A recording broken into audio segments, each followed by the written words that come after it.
خاص طور پر ڈاکٹر صاحب نے جس طرح سے بات کی، میں پہلے اس حوالے سے جو ہے اپنے خیالات کا اظہار کرنا چاہوں گی، کیونکہ ڈاکٹر صاحب نے بڑی ہی خوبصورتی سے، بڑے جامع انداز میں ان کی کتابوں کے ذریعے ان کے شاعری کے ارتقائی سفر کو، ان کی فکر کو اور ان کے فن کو ہم پر واضح کیا ہے۔ اور یہ طریقہ ہمیشہ کی طرح ہر لیکچر میں ڈاکٹر صاحب کا جو ہے بڑا ہی الگ ہوتا ہے، بڑا ہی یونیک ہوتا ہے، کیونکہ میں اس سے بہت متاثر ہوں، کیونکہ ڈاکٹر صاحب جس طرح سے چیزوں کو شروع کرتے ہیں اور پھر جس طرح اسے سمیٹتے ہیں، یہ واقعی قابل تقلید ہے۔ ڈاکٹر صاحب نے پروین شاکر کے حالات پر مختصراً بات کی، اور پھر اس کے بعد جس طرح انہوں نے آپ کہہ لیجیے بتدریج ان کی کتابوں کا ذکر کیا، جس میں خوشبو کی بات ہوئی، پھر خوشبو میں ان کا جو کردار رہا ہے، جس طرح سے انہوں نے ایک جو ہے وہ ایک لڑکی کے جذبات، ایک کماری دوشیزہ کے جذبات اور احساسات جو ہیں ان کو بیان کیا ہے، پھر اسی طرح سے آگے بڑھ کر انہوں نے صدبرگ کی بات کی، اور پھر خود کلامی، اور پھر انکار۔ انکار کے حوالے سے میں ضرور کہنا چاہوں گی کہ انکار میں جب پروین شاکر کو ہم دیکھتے ہیں تو وہ بہت ہی زیادہ میچور اور کہہ لیجیے کہ زندگی کے جو حقائق ہیں ان سے اس قدر آشنا ہمیں نظر آتی ہے کہ وہ خوشبو والی پروین شاکر اور انکار کی پروین شاکر کو جب ہم دیکھتے ہیں نا، تو لگتا ہے کہ یہ وہ عورت ہے، جیسا کہ ڈاکٹر صاحب نے کہا کہ اپنے شباب سے آگے بڑھی، شادی ہوئی، پھر جذبات و احساسات، محبت اور ایک تعلق، اور پھر اس تعلق کا ٹوٹنا، پھر اس کا درد، اس کا کرب، اور اس کے بعد پھر جو زندگی کے مسائل کا اس نے مردانہ وار مقابلہ کیا، اس کے حقائق کو اس نے انکار میں لا کے سمو دیا۔ تو بے یہ شک انکار بے جو شک تھا وہ دراصل اس مرد بنیاد معاشرے کے ان تمام پابندیوں، ان تمام رسوم کو ماننے سے انکار تھا جو عورت کو ہیج کر دیتے ہیں، جو عورت کو کمتر ثابت کر دیتے ہیں۔ واہ، بہت خوب۔ ایسی بہت اچھا۔ خاتون ہے کہ ایسی شاعرہ ہے جس نے زندگی کو بھی مردانہ وار گزارا، واہ اس نے اپنے احساسات، اپنے جذبات کی کمزوری کو جانتے ہوئے، مانتے ہوئے اس نے اعتراف بھی کیا، اس کے باوجود اس نے اپنے بیٹے کی جو پرورش کی ہے، پھر اپنے بیٹے کے حوالے سے جن احساسات کا اظہار کیا۔ ڈاکٹر صاحب نے بڑی خوبصورت نظم سنائی، میں نے اپنے پاس بھی وہی تحریر کر رکھی تھی، تو میں نے سوچا کہ ڈاکٹر صاحب اس حوالے سے تو جو ہے ہمارے خیالات بہت ملتے ہیں اور ہمارا انتخاب بھی ملتا ہے، تو مجھے بڑی خوشی ہوئی ڈاکٹر صاحب نے وہی نظم جو ہے منتخب کی اور یہاں پہ پڑھی۔ تو میں پروین شاکر کو اس حوالے سے بہت داد دیتی ہوں، اور میں خود اسے بہت پسند کرتی ہوں۔ پروین شاکر پہ میرے ایک دو مقالات بھی جو ہیں وہ شائع ہو چکے ہیں۔ انکار کے حوالے سے ہی کہوں گی، پروین شاکر اور انکار کے نام سے میرا ایک مقالہ جو ہے وہ چھپ چکا ہے۔ پروین شاکر کی جب وفات ہوئی تھی تو میں اس وقت ماسٹرز کر رہی تھی، میں MA کی طالبہ تھی، اور بڑا رنج ہوا۔ خیر وہ دکھ اپنی طرف تھا، خواہش یہ تھی کہ ان پر جو تحقیقی کام ہے وہ میں کروں، لیکن افسوس کہ مجھ سے پہلے ہی کوئی اسے اڑا لے گیا اور اس موضوع پر کسی اور نے کام کیا۔ اگرچہ میری یہ خواہش پوری نہ ہوئی، لیکن پھر بھی مطلب میں نے اپنے مقالات کی صورت جو ہے کہیں نہ کہیں کسی نہ کسی حد تک اس کمی کو پورا کرنے کی کوشش کی۔ تو پروین شاکر جو ہے وہ میں سمجھتی ہوں جیسے وہ بڑی خوبصورت ان کی غزل ہے، مجھے بہت پسند ہے، کو بکو پھیل گئی بات شناسائی کی، اس نے خوش طرح میری پذیر آئی کی۔ دوسرا مصرع ایسے لگتا ہے جیسے رگوں میں جذب ہو رہا ہے، اس نے خوشبو کی طرح میری پذیرائی میری پذیرائی کی۔ واہ واہ واہ کیسے کہہ دوں کہ مجھے چھوڑ دیا ہے اس نے، کیسے کہہ دوں کہ مجھے چھوڑ دیا ہے اس نے، بات تو سچ ہے بات ہے رسوائی کی، زبان سے بات ہے رسوائی کی۔ خوبصورت لہجہ ہے، اور پروین شاکر کی یہ سادگی، یہ روانی، اسلوب کی یہ لطافت، اور خاص طور پر اس میں جو امیجری ہے، میں کہتی ہوں کہ امیجری تو قابل دید ہے، مطلب آپ اس امیج میں ڈوبتے چلے جاتے ہیں۔ ایک جگہ لکھتی ہیں، میں یہ شعر ضرور پڑھنا چاہوں گی، کہتی ہیں کہ بڑا خوبصورت شعر ہے، میں نے یہاں لکھا تھا کہ میں ضرور یہ سناؤں گی۔ ہاں، میرے پاؤں، وہ میرے پاؤں کو چھونے جھکا تھا جس لمحے، کیا کہنے، امیجری دیکھیے گا، وہ میرے پاؤں کو چھونے جھکا تھا جس لمحے، جو مانگتا اسے دیتی امیر ایسی تھی، ایسی تھی، جو مانگتا اسے کمال کا دیتی شعر، امیر ایسی تھی۔ کمال کا شعر، کمال کا شعر۔ واہ، بہت خوب۔ میں نے واہ اسی لیے کہا کہ پروین شاکر جو ہے ان کے کلام میں ایسے کئی پہلو ابھی بھی پوشیدہ ہیں جو منظر عام پر آنا چاہتے ہیں، جنہیں لانا چاہیے، اور امید کرتی ہوں کہ ہمارے ہاں ہماری جامعات میں دراصل کچھ ایسے اصول و قوانین بنے ہوئے ہیں جن کے مطابق یہ ہوتا ہے کہ مطلب آپ نے ایک دفعہ ایک شخصیت پر جو ہے وہ مقالہ کروا لیا، ان کی شاعری پر بات کر لی، تو دوبارہ جو ہے اس موضوع پر جو ہے اس موضوع کا انتخاب کرتے ہوئے بہت کچھ سوچا جاتا ہے، بلکہ یہ کہا جاتا ہے کہ ریپیٹیشن ہو جائے گی وغیرہ وغیرہ۔ تو میں یہ سمجھتی ہوں کہ چلیں، اگر اگر جامعات میں تحقیقی سطح کا کام نہیں ہو پا رہا ہے تو کم از کم ہمارے جو محقق ہیں وہ اس حوالے سے ضرور آرٹیکلز جو ہیں وہ لکھیں، اور اس شاعرہ کو جو ہے وہ ضرور وہ پذیرائی ملنی چاہیے جس کی وہ متقاضی ہے۔ ایک اور بڑا خوبصورت شعر ہے ان کا جو میں آپ کو سنانا چاہوں گی، کہتے ہیں کہ یہ کب کہتی ہوں تم میرے گلے کا ہار ہو جاؤ، یہ اچھا ہے، کب بہت اچھا،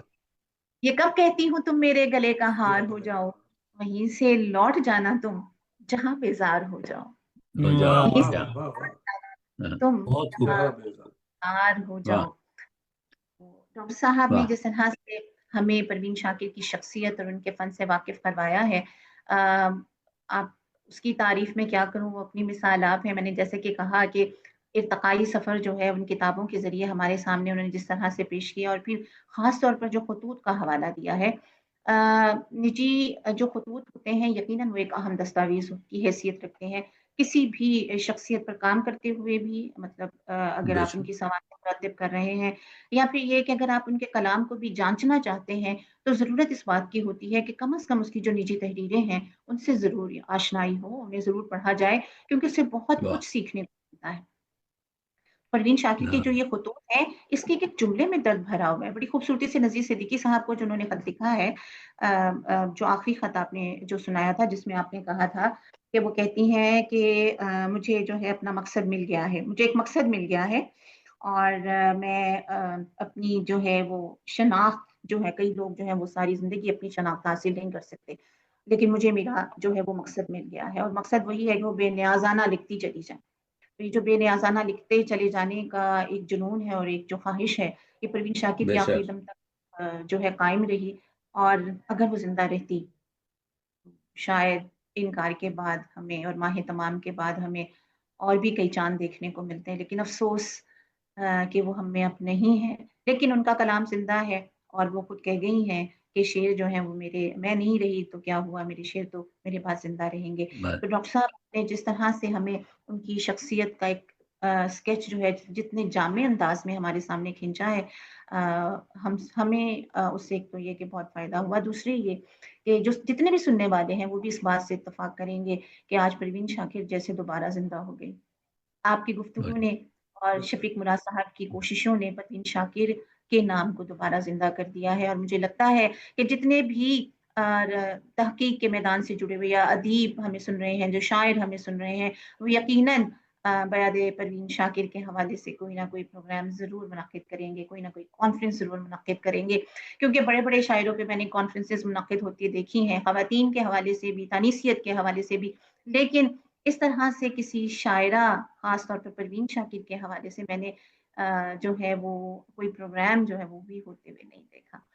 تو میری نوشی گیلانی صاحبہ سے بھی بات ہوتی رہتی ہے، ان سے بھی رہتی ہے۔ پروین شاکر جو ہیں وہ یقیناً ایک ایسی شاعرہ ہیں جن کا نام جو ہے وہ ہمیشہ زندہ رہے گا، اور ان کی خوشبو جو ہے وہ اسی طرح صدبرگ بن کر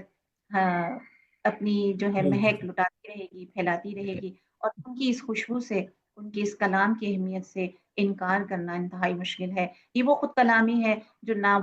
نہ صرف وہ خود کر کے گئی ہیں، بلکہ ہم جیسے جو ان کی چاہنے والے ہیں وہ بھی ہمیشہ اپنے آپ سے یہ کرتے رہیں گے اور لوگوں کو بھی بتاتے رہیں گے، یہ کوشش بھی ہماری جاری رہے گی۔ بہت بے شکریہ شک، ڈاکٹر بے صاحب، شک، بڑی خوبصورتی سے ہمیں نہیں پروین بہت شاکر سے جوڑ دیا۔ شعیب بم، ناصر صاحب کا کلام جو ہے وہ اپنی جگہ بہت اہمیت کا حامل ہے۔ شعیب ناصر کیا کہیں، نے جو غزلیں سنائی ہیں، بلا شبہ ان میں کئی اشعار ایسے تھے جو قابل داد تھے اور جو دل سے نکلے اور دل تک اترے، تو بے اس شک، لیے وہ بھی بہت زیادہ مبارکباد کے مستحق ہیں۔ اور سب سے بڑی بات یہ ہے کہ وہ جس جگہ پر ہیں اور جو کام وہ کر رہے ہیں، اس کا تو آپ کہہ لیجئے کہ کوئی جواب ہی نہیں ہے۔ آپ اپنی جگہ پر اپنے اپنے قدموں پہ کھڑے ہوئے اپنے پلیٹ فارم سے جس طرح سے اردو کے فروغ یا ادب کے فروغ کے لیے جو خدمات سر انجام دے رہے ہوتے ہیں، وہ وقتی طور پر تو شاید آپ کو یہ لگے، اور لگتا بھی ہے کیونکہ قصے نفسی سے کام لیا جائے تو کہا جاتا ہے کہ یار ہم نے تو کچھ بھی نہیں کیا، ہم سے تو کچھ بھی نہیں ہو رہا ہے، لیکن آپ یقیناً بہت کچھ کر رہے ہیں۔ شفیق مراد صاحب کی ایفرٹس جو ہیں، ڈاکٹر تقی عابدی صاحب کی جو کوششیں ہیں، جس طرح سے وہ مختلف لیکچرز کے ذریعے شاعروں کے اور ادیبوں کے ان پہلوؤں کو اجاگر کرتے ہیں جن سے شاید عام طور پر کوئی قاری جو ہے واقف نہیں ہوتا، تو اس کی تو کوئی مثال ہی نہیں ہے۔ تو اسی طرح سے شعیب ناصر صاحب، آپ کی خدمات بھی جو ہیں وہ قابل داد ہیں، اور شفیق بے مراد شک صاحب کا شکریہ کہ انہوں نے آپ سے اس طرح سے ہمارا تعارف کروایا۔ آپ کا یہ پروگرام ہمیشہ کی طرح بہت اچھا ہے، اور میں بھی بہت ممنون ہوں کہ آپ نے مجھے یہاں شرکت کی دعوت دی۔ کافی عرصے کے بعد ہوئی ملاقات، لیکن الحمدللہ ملاقات ہوئی اور ڈاکٹر صاحب کو سننے کا موقع ملا۔ آپ کا بہت شکریہ۔ نہیں، جی بہت اچھی بات چیت کی آپ نے دیکھا کہ یہ اس پروگرام میں شفیق مراد کی جو شاعری ہے اور جو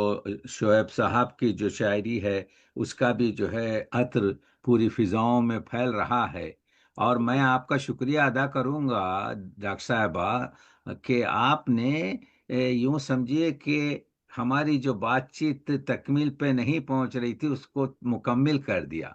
بہت یہ شکریہ، آپ کی طرف سے جو اضافہ ہوا ہے اس کو کہتے ہیں سونے پہ سہاگا۔ بعض چیزیں بہت جو میرے ذہن سے نکل گئی تھی آپ نے اس کو پیش کیا۔ ہم کو ضرورت ہے کہ یہ شریف اکیڈمی کا جو ہے یہ کمال یہ ہے کہ ایسے موضوعات جو ہیں شفیق مراد صاحب انتخاب کرتے ہیں جو یونیورسل ہیں،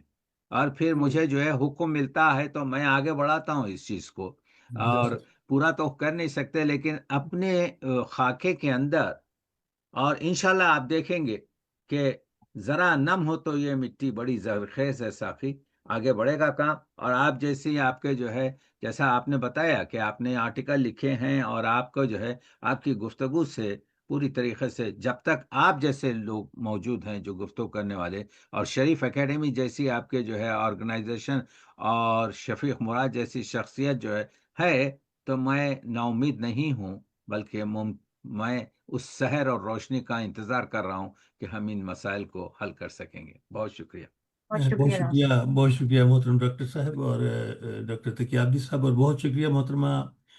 ڈاکٹر شازیہ رزاق صاحبہ، آپ کی گفتگو میں تسلسل اور سحر انگیزی ہمارے سامعین کو بہت پسند آئی۔ انہوں نے خاص طور پر آپ کا بہت شکریہ ادا کیا اور آپ کو داد و تحسین سے نوازا۔